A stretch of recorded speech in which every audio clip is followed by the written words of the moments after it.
Hey!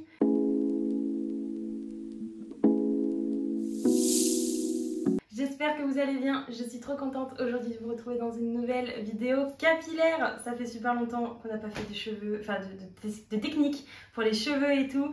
Là on va tester un masque pour les cheveux qui gonflent et qui sont abîmés par le lisseur.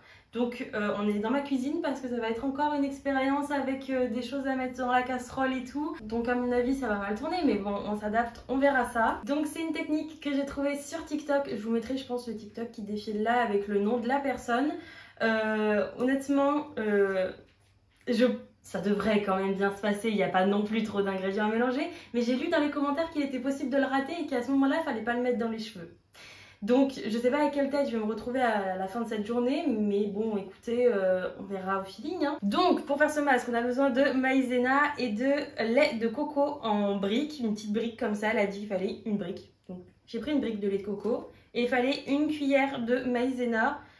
Donc ben c'est parti, hein. Écoutez, j'ai ma petite casserole juste là, il me faut une cuillère en bois. Elle sur la vidéo elle avait une petite cuillère en bois comme ça, donc vu qu'il faut une cuillère de maïzena, je vais prendre la même cuillère qu'elle pour être sûre de ne pas me tromper sur les dosages.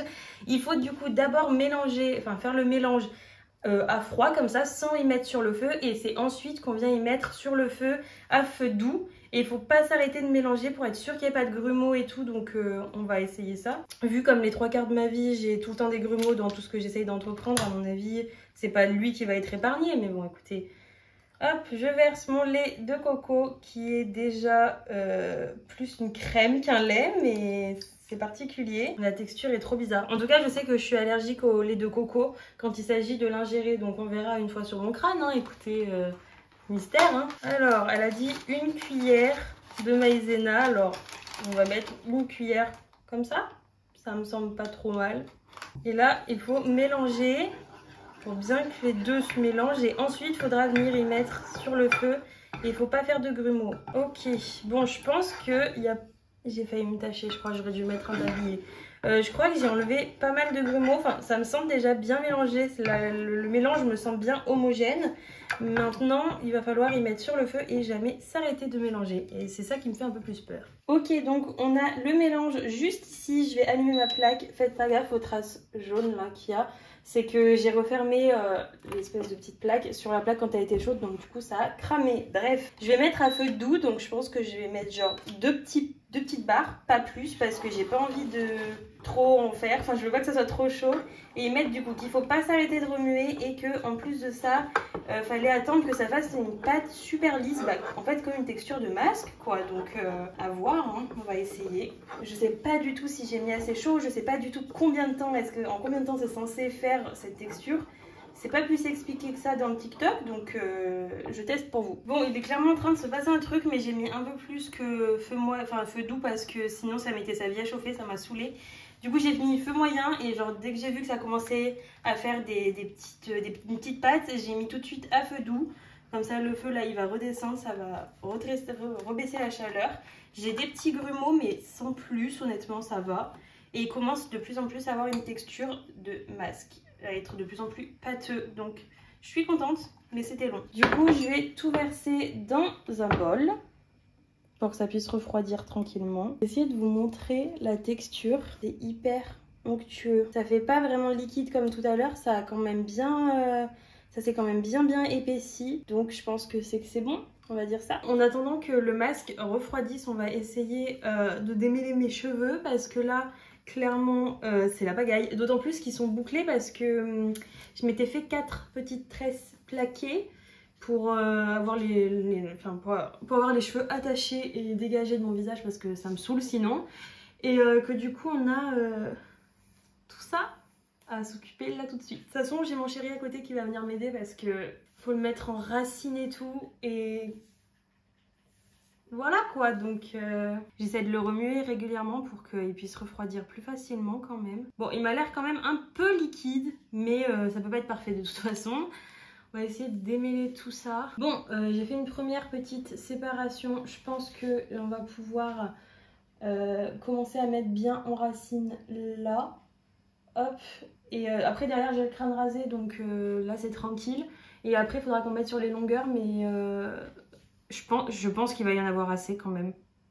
En général, je prends toujours x2 les quantités pour moi parce que j'ai énormément de cheveux. Mais la dame sur la vidéo avait les cheveux très épais et très longs. Donc je me suis dit tranquille, ça passe.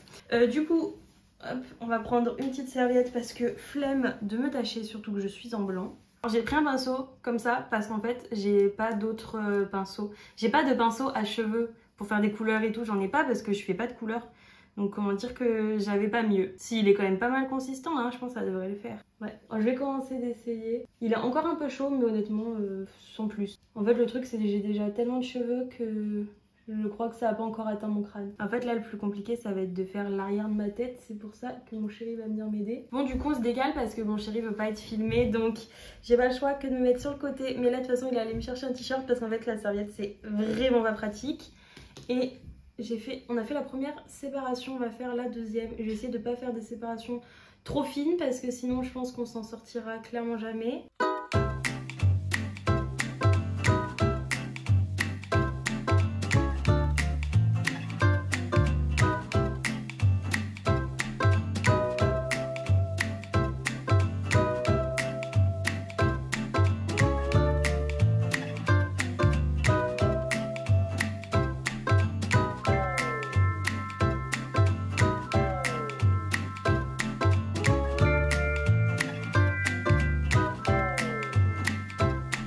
On a tout utilisé, c'était même presque pas assez, alors que j'ai la moitié de mon crâne qui est rasé et j'ai, bon c'est sûr j'ai les cheveux très épais, très longs, enfin très longs, il y a clairement plus long mais bref vous m'avez compris. Donc si vous avez plus de cheveux ou les cheveux bien plus longs, prévoyez peut-être de doubler les quantités. Parce que là clairement bah, en fait il y a encore des mèches où bah, il n'y a rien dessus quoi. En fait c'était hyper dur à appliquer parce que du coup, comment dire, ça se dispersait pas du tout sur mes cheveux. Alors est-ce que c'est parce que mes cheveux étaient pas humides? J'aurais dû peut-être essayer de les humidifier un petit peu. Je pense que j'essaierai ça la prochaine fois. Parce que du coup, j'ai eu du mal à appliquer sur mes longueurs. Et sur mes pointes, à y faire pénétrer, c'était vraiment compliqué.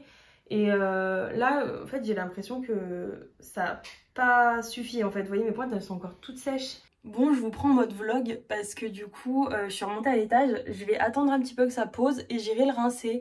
Mais ouais, comme je vous disais, mes pointes sont grave sèches. Enfin, en fait, le masque a séché et du coup, je sais pas si vous allez bien voir, mais ça fait genre comme si j'avais un max de pellicule. Genre c'est, je sais pas, on dirait qu'en fait c'est la maïzena du coup qui a séché de ouf.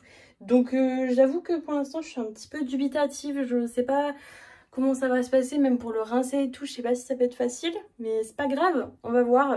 Moi j'aurais testé pour vous, je vous aurais évité une catastrophe capillaire, mais en vrai sur la meuf ça marchait trop bien, les commentaires et tout, ils étaient tous contents, donc pourquoi moi ça marcherait pas? Bon, update, du coup je suis sortie de la douche il y a genre 20 minutes à peine, je les laisse sécher à l'air libre et par contre ressenti, mes pointes sont quand même pas mal sèches encore, par rapport à tout à l'heure, elles avaient séché de ouf après avoir mis le masque.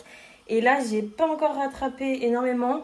Bref, du coup, à laver, ça a été quand même pas mal chiant. Je vous avoue, j'ai dû faire 3 shampoings. Alors normalement, j'en fais que 2, mais bon. Ça va, 3 shampoings pour avoir enfin le cuir chevelu, vous savez, bah, sans résidus. Enfin, c'est ce que j'espère. Parce que j'ai pas encore vraiment regardé. Mais vous savez où. Bref, vous sentez quoi quand il n'y a plus de résidus dans les cheveux. J'ai fait mon après-shampoing pour les pointes abîmées, pour les pointes relativement sèches, tout ça. Et pourtant, j'ai encore les cheveux un peu secs. Après, normalement, j'ai pas les cheveux si secs que ça d'habitude. Mais bon, update, il est 17h20 et quelques. Mes cheveux ont bien séché et tout. Là, j'ai fait ma petite après-midi. Et du coup, j'avoue que bon, ils sont toujours un peu secs, mais en même temps, je les ai pas démêlés tout à l'heure. Et j'avoue que quand même, ça va. Et ma soeur m'a fait remarquer un truc parce qu'elle m'a appelé en FaceTime. Ils brillent de ouf. Genre, je pense pas que ça se voit là, faudrait que je change de lumière pour essayer de vous montrer, mais il brille de ouf. Ça, c'est vrai. Et c'est vrai que j'ai rarement eu les cheveux brillants. Donc là, ils brillent bien, j'ai l'impression. Mais en tout cas, ils sont genre légers. Enfin, honnêtement, je sais pas si je vois une réelle différence. Je vais les lisser, je pense, demain. Et comme ça, on verra la différence une fois lisse. Parce que c'est ce que je fais le plus souvent, je reste rarement juste comme ça. Donc, on verra ça demain ou ce soir, quand j'aurai le temps. Bon, il est presque 21h, du coup j'ai lissé mes cheveux. Faites pas gaffe au bordel, non la lumière est vraiment pas ouf parce que bah il fait nuit. Clairement il fait nuit, j'ai juste de terminer de me lisser les cheveux. Alors, ce que j'aurais à dire, j'ai pas mal de petites choses à dire quand même. Alors, mis à part le fait que mes cheveux sont quand même pas mal brillants, je pense que ça se voit. Bon, la lumière est pas ouf, mais j'essaie de vous mettre des photos par ici si je peux. Mais même s'ils sont quand même brillants. Alors, premier point, quand même que je m'organise dans mes idées parce que j'ai des choses à dire. Je trouve que ça ne m'a pas énormément nourri les points. Enfin, ça m'a pas vraiment aidé pour les cheveux abîmés, comme elle disait, c'était pour les cheveux abîmés. Ce que j'ai trouvé absolument incroyable, c'est mon crâne. J'ai le crâne hyper sensible et j'ai beaucoup de pellicules parce qu'en fait c'est pas vraiment des pellicules de gras, genre de saleté, c'est plus que mon crâne pèle parce que tout mon corps de toute façon est trop sec, j'ai fait de l'eczéma et tout, et du coup forcément j'ai le crâne sec aussi. Par contre j'ai les cheveux gras, ça je sais pas pourquoi, mais bref. Et du coup la dernière fois j'avais eu plein de petites croûtes qui tombaient en fait de partout dans mes cheveux parce que j'avais pris une crise d'eczéma, et en fait là j'ai vu que ça me l'a apaisé de ouf, genre j'ai plus rien, mon crâne il est nickel. J'ai regardé tout à l'heure quand j'ai passé le lisseur et c'était nickel. Donc si vous êtes comme moi, que vous avez le cuir chevelu grave sensible, je pense que par contre ça peut être bien. Par contre pour ce qui est des longueurs, si vous avez les cheveux très longs comme moi, je sais pas, honnêtement je sais pas trop quoi en penser parce que je trouve que ça a été quand même très chiant à rincer et que à côté de ça, moi je fais souvent des soins comme ça de nuit. Je garde mes masques habituels, en fait je les porte de nuit, je les mets juste de nuit pour les garder plus longtemps. Et honnêtement moi je trouve que c'est tout aussi bien, j'humidifie mes cheveux et tout. Bref, c'est tout pour cette vidéo, j'espère qu'elle vous aura plu. Dites-moi en commentaire si vous connaissiez ce masque, si vous l'avez déjà testé, ce que vous en pensez et tout. N'oubliez pas de vous abonner pour me soutenir parce qu'il y a encore 89% de vous là qui regardez ma chaîne qui n'êtes pas abonnés. C'est quoi cette histoire? Qu'est-ce que vous attendez pour vous abonner? En fait vous regardez ma chaîne tout le temps mais vous vous abonnez pas. Non, là je vous comprends pas, je suis désolée. Bref, on se retrouve du coup dans une prochaine vidéo dans quelques jours à midi. N'oubliez pas, le rendez-vous est toujours à midi. Moi je vous fais de gros bisous et je vous retrouve dans quelques jours pour la prochaine vidéo. Ciao!